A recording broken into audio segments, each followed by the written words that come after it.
Hi everybody. So this is the first in what I anticipate is going to be a series of video blogs or video entries to my blog or whatever vlogging. I'm not sure exactly what the term is for this, but it's something that has a lot of appeal to me.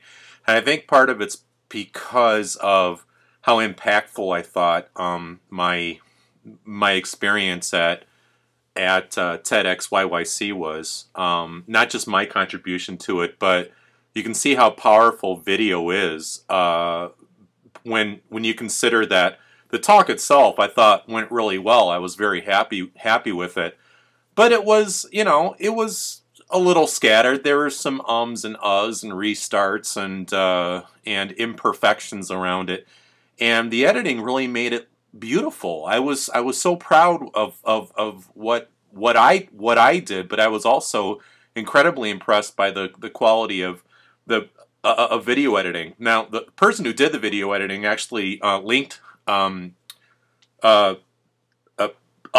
those videos to TEDx's video channel, and my video has over 700 hits last time I checked, which is by far the most of anybody who spoke at that particular TEDx. Part of that's probably because of the number of students that I have and the fact that I have a relatively large amount of presence in the social networking world.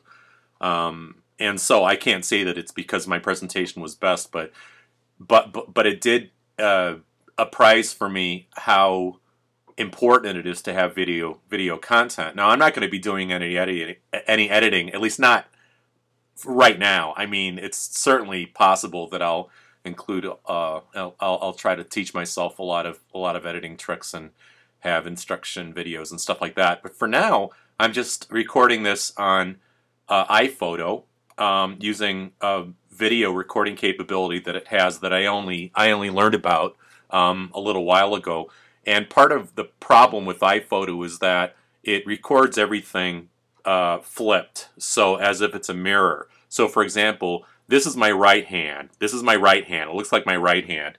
This is, I'm going to put my wedding ring on. This is my left hand. I don't keep my wedding ring on my right hand, not since I've been part of a legal same-sex marriage in 2003. I do it just like every other legally married person does in North America.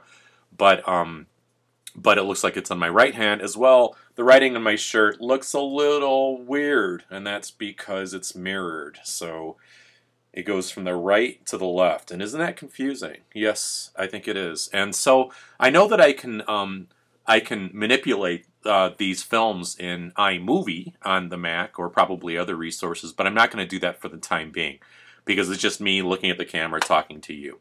So I am uploading this. I'm experimenting with a couple of upload sites or hosting sites. One is obviously YouTube. Now I already have a YouTube account, and it's under username Furry Canuck. Long story. I'm not happy with that name. I don't use it anymore. But I used to use it for all my web accounts, including my Yahoo Mail account that has since become defunct, and so I have some videos there. But I set up a different account to host these videos, to host my blog-based videos, and it's Manzovids. One word, Manzovids. I also have an account at Vimeo, and that's under John Manzo, username John Manzo, which is me, obviously. And I don't know which one is better, but I will do some product testing and report back. So there are a couple of things that I have to experiment with. One, obviously, is at the editing stage, where right now I'm using a built-in iSight camera on my Mac, and I'm not manipulating the video, at least not this one, prior to posting it. And then I have the experimentation with respect to product testing websites, hosting sites.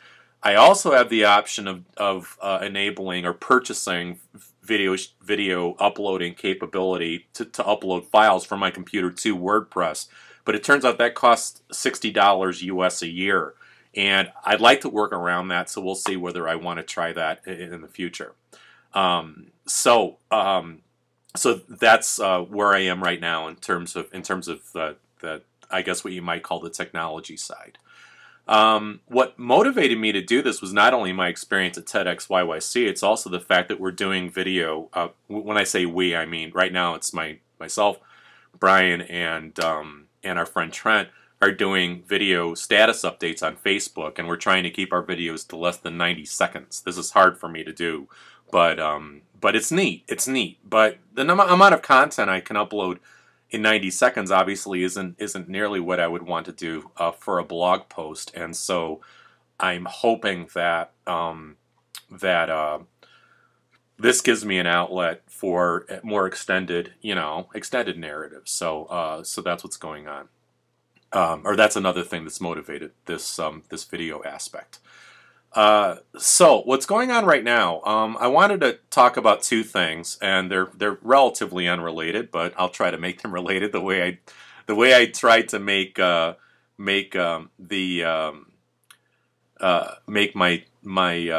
narratives, not my narratives, but my irrelevant tangents when I lecture relevant. The first is that I am really busy these days, and I just wanted to give a shout out to the good people at Nokia, because you guys, if anybody's followed my blog, you might remember that I posted something about my acquiring a smartphone, and this is my baby, my Nokia E71.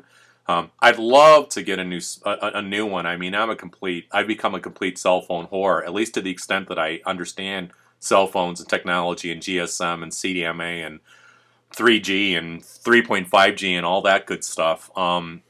But I love the physical keyboard on my Nokia, and one thing I really love about it is that it's got an excellent calendar application, and I am making incredibly extensive use of my calendar since I've got it, and it's part of what's allowed me to emotionally and psychologically manage having a really busy schedule this semester.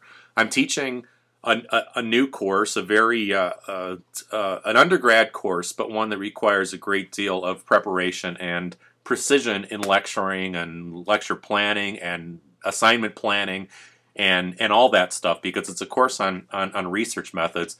And if I didn't have my phone and I didn't have a calendar telling me I've got to get this lab assignment posted, and I've got to get this a study guide for a midterm test posted, and I've got to get this assignment posted, I would probably be going crazier now than I am. So thank goodness for calendars, and if you're a grown-up, you should be using one. It took me to my almost 46th birthday to realize the value of one, and it was partly because I got this smartphone, and I said, well, I can use it for calendars and sending myself reminders and stuff like that. That's one thing. Now, towards the end of the semester, I start thinking about especially the winter semester, I start thinking about summer and what I have to look forward to. And you guys who read my blog know that this is one of the leitmotifs of my life, is things to look forward to. And I'm actually going to Europe on April 28th. I'll be flying to Germany. I'll be there for 16 days, visiting Frankfurt first, and then Krefeld, visiting meinen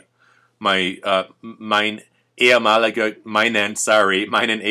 Gastbruder Manfred. Hallo Manfred, für dich werde ich ein bisschen auf Deutsch sprechen, und wir werden einander bald sehen, wir werden einander treffen, und ich freue mich sehr, sehr, sehr drauf. And I was just telling Manfred how happy I am to look forward to his visit, or to my visit to see him.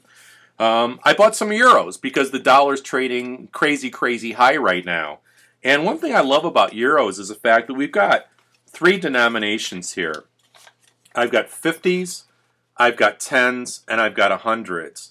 And look at that. They are different sizes. Now, I hate to get all Andy Rooney here because I saw him talking about it on 60 Minutes years ago. But the beauty of having currency in different sizes, you can compare here a 10-euro note and a 20-euro note. Well, Andy Rooney might have been talking about, it was in the pre-euro stage, but regardless, I want to say that North American currency has got to catch up because of the importance of being able to denote different sizes of currency for visually handicapped people. And I'm so happy that Europe does this, that European currencies before the advent, before the beginning of the euro, the introduction of the euro, the European currencies did this, and that's a great thing. I think that's fantastic. So, yeah, so in closing, I'm looking forward to my trip to Europe in part because in some respects they have better provisions for blind people. And that's a good thing. We'll see you next time.